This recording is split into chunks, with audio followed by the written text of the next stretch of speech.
मंच पर विराजमान आपके अपने ही लोक लाडले और जिनको अभी आपने सुना, मैंने सुना, मैं उनसे कह रहा था हिंदी भी आपकी अच्छी है और आपकी स्पष्टता भी अच्छी है। ऐसे भाई श्री कोड़ा विश्वेश्वर रेड्डी जी हमारे राजस्थान भारतीय जनता पार्टी के वरिष्ठ नेता, हमारे राज्यसभा के पूर्व सांसद, वर्तमान में प्रदेश के उपाध्यक्ष सम्मानीय नारायण जी पंचारिया साहब, हमारे दूसरी बार के विधायक और जिनका की काम करने का जज्बा उनके अंदर है। राजस्थान के अंदर तो करते हैं, लेकिन जहां चुनाव में भेजा जाता है वहीं अपना अच्छा काम करते हैं। ऐसे हमारे भाई छगन राजपुरोहित जी हमारे विधायक हैं, सोनलाल जी कंडेल साहब जो हमारे इस कार्यक्रम के संयोजक हैं, सीए कन्हैयालाल जी राठी साहब जो आप देख रहे हैं अभी संचालन कर रहे हैं और पार्टी के काम को ये संभालते हैं, श्री अविनाश जी देवड़ा साहब जो प्रोटोकॉल में हैं, जो आते हैं तेलंगाना के अंदर, उन सबको रिसीव भी करते हैं, व्यवस्था भी करते हैं। सबसे पहले तो मैं कोड़ा विश्वेश्वर रेड्डी जी को मैं बहुत बहुत बधाई और शुभकामनाएं देना चाहता हूं कि वो ऐसे परिवार में जन्मे हैं कि जिनके दादाजी रंगा रेड्डी जी स्वतंत्रता सेनानी थे और उन्हीं के नाम से ये जिला रंगा रेड्डी जिला बना है और ये कहलाता है। मैं ऐसे उनके पोते भाई कोड़ा विश्वेश्वर रेड्डी जी को बहुत बहुत शुभकामनाएं देता हूं कि उनके परिवार में, उनके संस्कार में यह है कि वो राष्ट्र के प्रति समर्पित ये परिवार, जिसने अपने आप को समर्पित करने वाले कार्यकर्ता के रूप में आप काम कर रहे हैं। और मेरे सामने बैठे मेरे वे सभी कार्यकर्ता बंधुओं, प्रवासी भाइयों, जिन्होंने अपनी मेहनत से, अपने हुनर से, अपने विवेक से, कोई 40 साल पहले, कोई 50 साल पहले, कोई 80 साल पहले, कोई 100 साल पहले राजस्थान से आए, उत्तर भारत से आए, ऐसे सभी प्रवासी भाइयों को मैं नमन करता हूं, वंदन करता हूं, आप सभी का अभिनंदन करता हूं। मेरे से कहा कि चाय पर चर्चा है, मैं कुछ चर्चा आपसे करना चाहता हूं, उसके बाद में मेरी कुछ बात रखूंगा। मेरे को एक बात बताइए कि इस देश के अंदर 2014 के बाद आपको कुछ परिवर्तन दिखा है क्या? परिवर्तन लगा है क्या?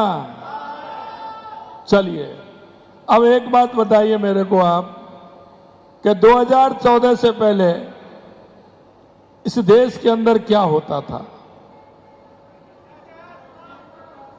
एक आदमी बताएंगे, एक माइक दे दो भैया उधर। कोर्डलेस है क्या? दूसरा कोर्डलेस है तो कोर्डलेस दो उधर। अभी मैं भिजवा रहा हूं, माइक भिजवा रहा हूं आपके पास। एक कॉर्डलेस उधर दे दो भैया, ये दो हो तो दो दे दो, क्योंकि ये विषय मेरा चाय पर चर्चा का है तो मैं आपसे कुछ चर्चा निकालना चाहता हूं।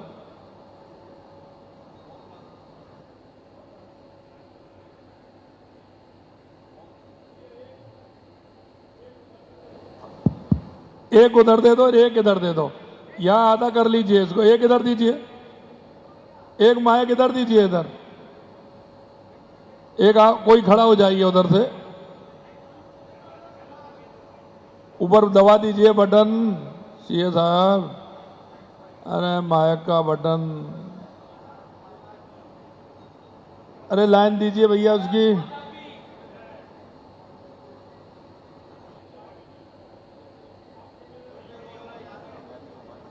आप तो मेरे नजदीक हैं, आप तो वैसे ही बता दीजिए। हेलो, हैदराबाद में भी 2-3 जगह बम विस्फोट हुआ था। एक आ गया आपके पास। पहले धमाके होते थे, यानी विस्फोट होते थे। चलिए एक बात आ गई, अब इधर से बताइए कोई। सबसे ज्यादा कश्मीर में पत्थरबाजी होती थी, दुनिया की पत्थरबाजी, आर्मी के ऊपर, पुलिस के ऊपर, बस जो बिल्कुल बंद हो गई। एक बताइए, उसके बाद आगे बताने दीजिए। कश्मीर की स्थिति खराब थी, वहां डेली बमबारी होती थी। इधर दीजिए माइक भैया, एक इस साइड से बोलेंगे, एक इस साइड से। आप 3 हो गए, इधर से इधर दीजिए।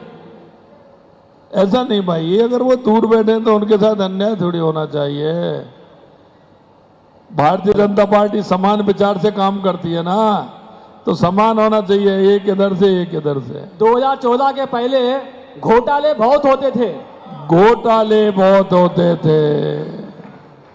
और बताइए भैया, पूरा देश का धन पूरा विदेश में है और वो देश को वापसी आना है।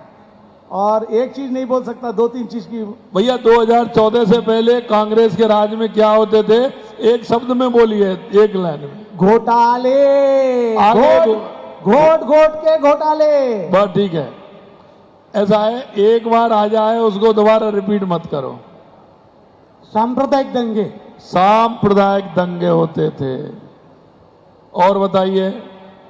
महिला आरक्षण मोदी जी आने के बाद में हुआ है। महिला आरक्षण मोदी के आने के बाद हुआ है। पहले महिला आरक्षण की बात करते थे, कोई देता नहीं था।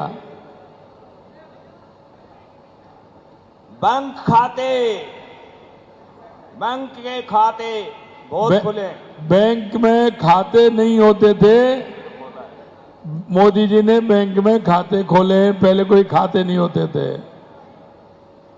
जय श्री राम। जय श्री। मैं पहले चुनाव लड़ा था 2009 में ओल्ड सिटी से। उस समय खंडवा बोनट पे रख के चलते थे बीजेपी का, तो कार्यकर्ता बोलते थे साहब इसको अंदर रख लो, कभी कोई पत्थर ना मार दे। और अभी जो है वो MIM वाले रास्ता दे रहे हैं हमारा कार्यकर्ता का, ये फर्क है। ऐसा है, देखिए कितना बड़ा होता था कि जो हमारा भगवा ध्वज होता था या कमल का ध्वज हमारा भाजपा का होता था, उसको लेकर के निकलने नहीं देते थे। यही है ना। हाँ चलिए। 2014 से पहले यानी कि क्यों निकलने नहीं देते थे, यानी कि तुष्टीकरण के आधार पर चलते थे। हरे कृष्णा। तो 2014 से पहले मंदिरों का संरक्षण नहीं था, हिंदू धर्म के ऊपर पूरा मतलब आक्रमण के जैसा ही था। हरे कृष्ण। मंदिरों का संरक्षण नहीं था। अब इधर से बोलिए भैया। अब देखो हमारी बहन खड़ी है, एक बहन को दीजिए, हमारी एकमात्र बहन खड़ी है, उसको दीजिए। एक माइक इधर, एक इधर रखिए।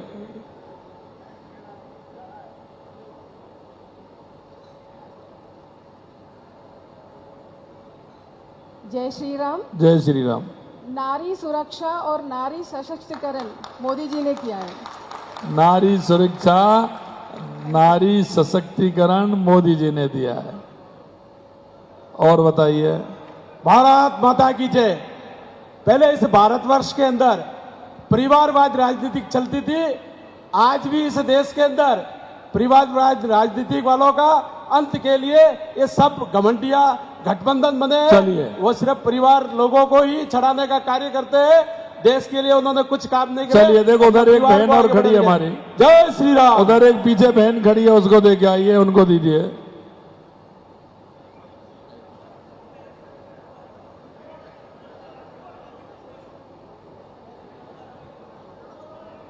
हर हर महादेव। जय गौ माता की। मैं ध्यान फाउंडेशन से जुड़ी हुई हूँ, जहाँ गौ सेवा की जाती है। तो मैंने ये देखा है कि यूपी, हरियाणा और कई राजस्थान ऐसी जगहों पे काउआस नाम से मतलब हर महीने गौ की सेवा के लिए कुछ गवर्नमेंट से मिलता है।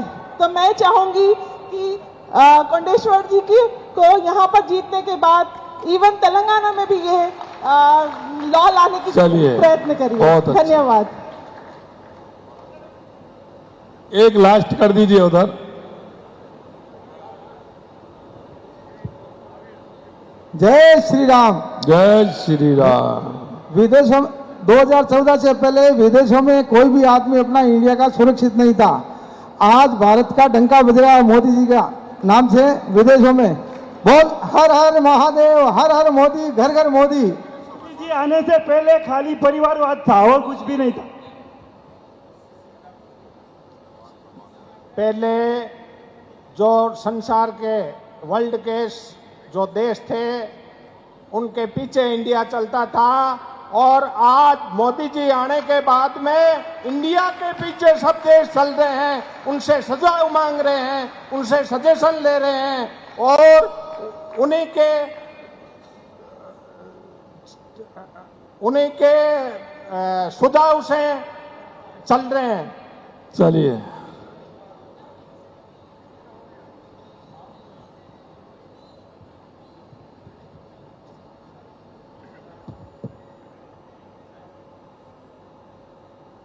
बहुत बहुत धन्यवाद। कुछ विषय चाय की चर्चा पर आपके बीच में आए हैं।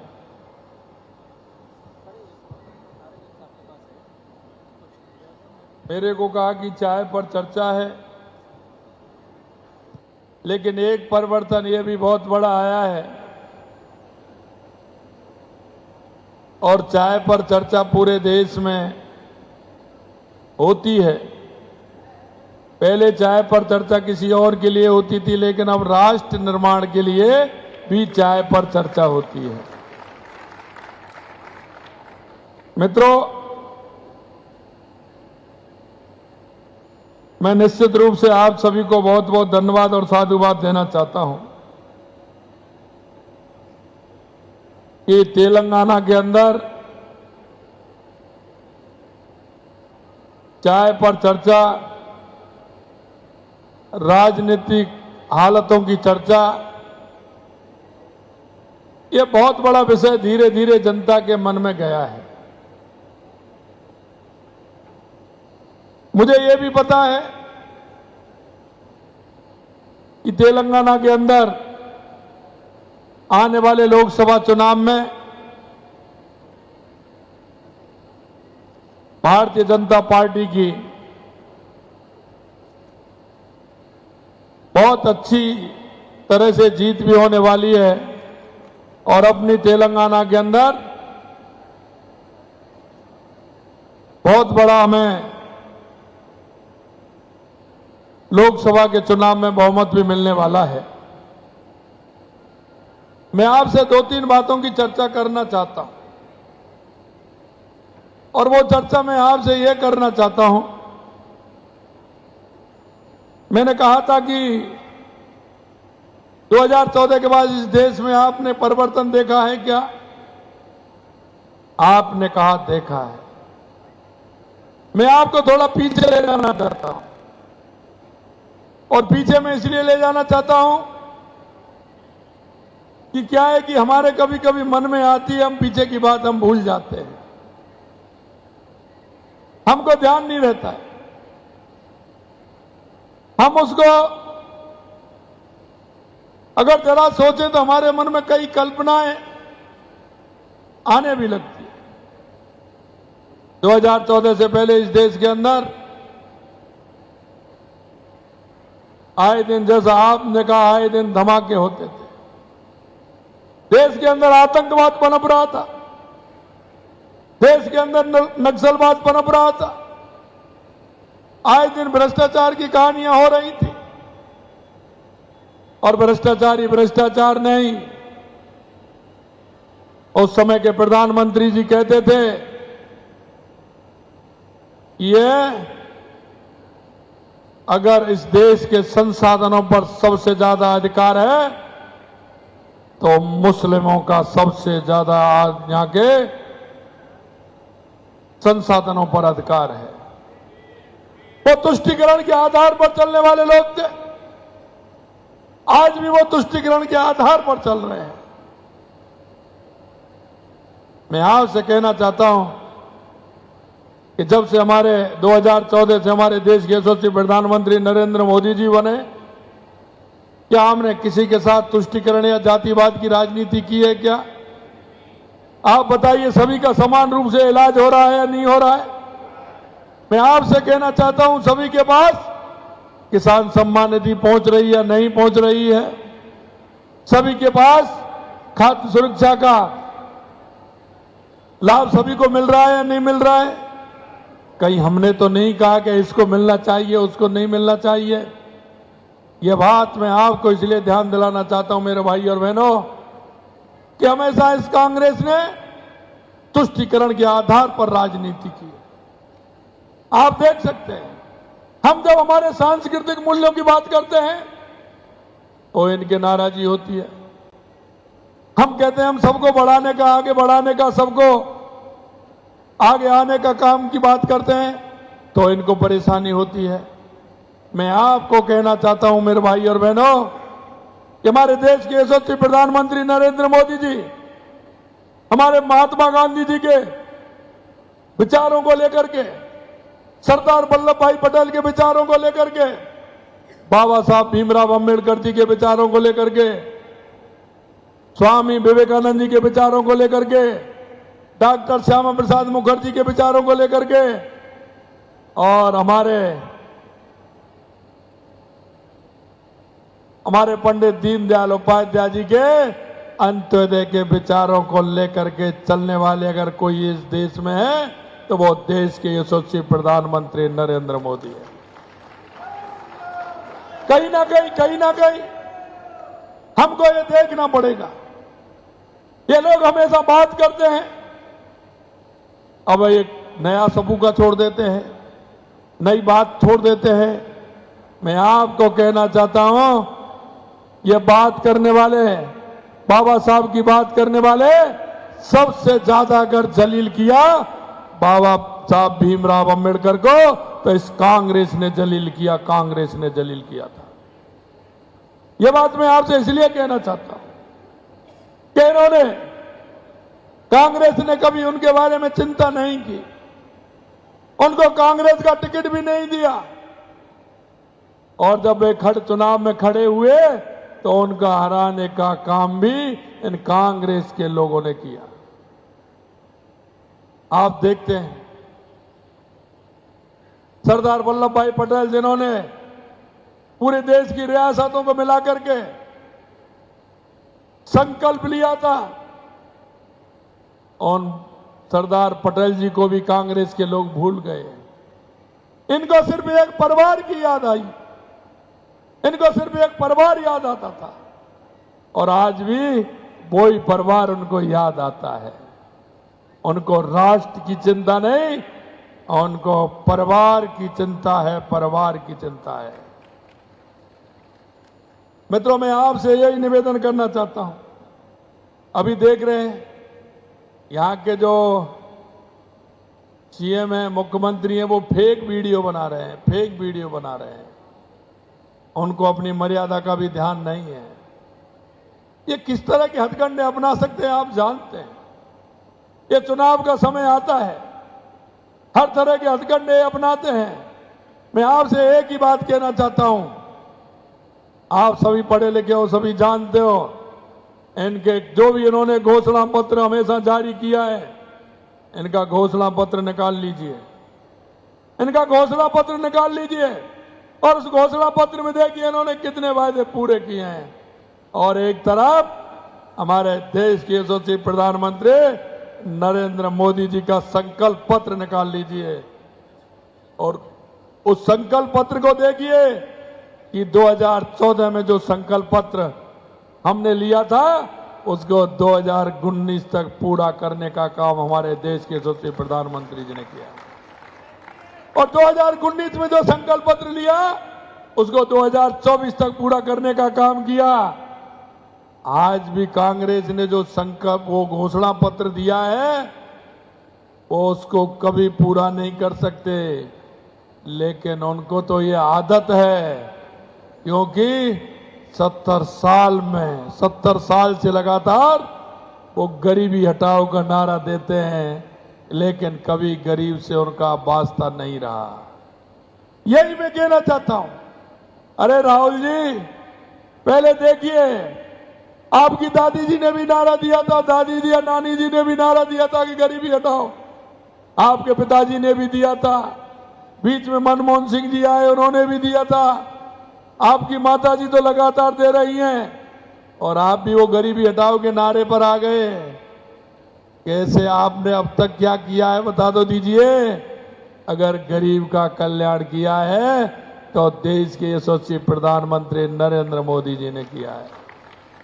अभी मेरे भाई कह रहे थे, मेरी बहनें कह रही थी, उधर से उन्होंने बात रखी थी कि खाते खुलाने का काम नहीं किया था। अगर खाता खुलाने का काम किया तो देश के यशस्वी प्रधानमंत्री नरेंद्र मोदी जी ने किया। आपको पता है, अरे गरीब तो खाते की क्या चले, बैंक की चौखट पर नहीं चढ़ सकता था, कभी बीमा की सोच भी नहीं सकता था, कभी फ्री इलाज की उसने सोचा ही नहीं था। मैं आपको कहना चाहता हूं, अगर गरीब को संबल देने का काम किया तो देश के यशस्वी प्रधानमंत्री नरेंद्र मोदी जी ने दिया। चाहे वो खाता खुलवा करके दिया, चाहे उस गरीब का बीमा करके दिया, चाहे उसका 5 लाख तक का फ्री इलाज करने का काम किया, तो देश के यशस्वी प्रधानमंत्री नरेंद्र मोदी जी ने किया। हमारी माता बहनों को संबल देने का काम किया तो देश के यशस्वी प्रधानमंत्री नरेंद्र मोदी जी ने किया।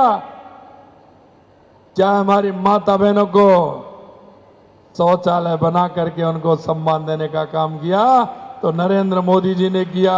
उनको उज्ज्वला का कनेक्शन देने का, उनको सम्मान देने का काम किया तो नरेंद्र मोदी जी ने किया। और यही नहीं मेरे भाइयों, गरीब माता बहनों को, गरीब भाई बहनों को मकान बना करके माता बहनों के नाम करने का काम किया तो वो देश के यशस्वी प्रधानमंत्री नरेंद्र मोदी जी ने किया। गरीब की परिभाषा बदलने का काम देश के यशस्वी प्रधानमंत्री नरेंद्र मोदी जी ने किया है। आप देखते थे, आए दिन हमारे देश के अंदर 2014 से पहले बम विस्फोट हो जाते थे। कई भीड़ भाड़ वाले इलाके में या रेलवे स्टेशन में बम फूटता था, तो कहीं बस स्टैंड पर फूटता था, तो कहीं भीड़ भाड़ इलाके में फूटता था। कहीं आतंकवादी नजर आते हैं क्या? अरे बताइए, कहीं नजर आते हैं क्या? कहीं दिखता है क्या? अगर एक बार गलती की तो क्या किया आपको पता है ना? अंदर घुस करके मारने का काम किया कि नहीं किया? अरे यही तो कहते हैं कि मोदी है तो अंदर घुस करके मारने का काम किया कि नहीं किया? मैं आपसे यही कहना चाहता हूं मेरे भाई और बहनों, आप सभी जानते हैं, सभी को आपको पता है। मैं आपसे इतना ही कहना चाहता हूं, मेरे राजस्थानी प्रवासियों को, उत्तर भारत के प्रवासियों से भी मैं कहना चाहता हूं, आपने उत्तर प्रदेश के अंदर भारतीय जनता पार्टी की सरकार बनाई, आपने मध्य प्रदेश के अंदर भारतीय जनता पार्टी की सरकार बनाई, गुजरात के अंदर भारतीय जनता पार्टी की सरकार बनाई, राजस्थान के अंदर भारतीय जनता पार्टी की सरकार बनाई, हरियाणा के अंदर भारतीय जनता पार्टी की सरकार बनाई। मैं आप सभी भाई बहनों से यही निवेदन करना चाहता हूं और यही कहना चाहता हूं, आपने अपने यहां उत्तर भारत से आके, राजस्थान से आकर के आपने यहां अपना स्थान बनाया है। वह स्थान आपने अपनी मेहनत और अपनी विवेक से, अपने परिश्रम से यहां स्थान बनाया है। आपने समाज सेवा का बीड़ा भी उठाया है। मैं जहां जाता हूं, मारवाड़ी सम्मेलन में वो सबसे पहले चिंता करते हैं, ये ब्लड बैंक भी चलना चाहिए, ये गौशाला भी चलना चाहिए, ये शमशान घर भी बनना चाहिए, यहाँ विश्राम गृह भी बनना चाहिए। मेरे मारवाड़ी भाइयों को जितनी चिंता रहती है उतनी परोपकार की रहती है, परोपकार की रहती है। क्यों? कि इन्होंने राजस्थान की मिट्टी से सीखा है, इन्होंने अपने संस्कार से सीखा है। और मैं यही कहना चाहता हूं मेरे भाई और बहनों, क्योंकि हमारे अंदर संस्कार है, हमारे अंदर विचार है। हमें पता है हमारे देश के यशस्वी प्रधानमंत्री नरेंद्र मोदी जी ने, क्योंकि ये लोग तो डरते थे, अगर ये लोग तो डरते थे जब कोई बाहर के लोग आते थे, चाहे वो प्रधानमंत्री आए, विदेश के राष्ट्रपति आए, तो इनको तो डर लगता था कि हम उनको गिफ्ट में क्या दें, स्मृति चिन्ह क्या दें, तो सिर्फ ये ताजमहल और कुतुब मीनार दिया करते थे। आज हमारे देश के यशस्वी प्रधानमंत्री नरेंद्र मोदी जी रामायण और गीता देने का काम करते हैं। ये हमारा स्वाभिमान है, ये हमारा स्वाभिमान है। यही नहीं मित्रों, मैं आपसे कहना चाहता हूं, आजादी से पहले, क्योंकि इस देश में कभी हूण आए, कभी कुषाण आए, कभी इस्लाम आए, अंग्रेज आए, हमारी संस्कृति को मिटाने का इन्होंने काम किया, हमारे विचारों को मिटाने का इन्होंने काम किया। लेकिन मैं धन्यवाद देना चाहता हूं ऐसे हमारे ऋषि मुनि, संत महंत और हमारे ऐसे विद्वान लोगों को जिन्होंने कहा ये भारत की संस्कृति को मिटाने की बात करते हैं। हम कहते हैं ये भारत की संस्कृति कभी मिटने वाली नहीं है। आप जिस उद्देश्य को लेकर के आए थे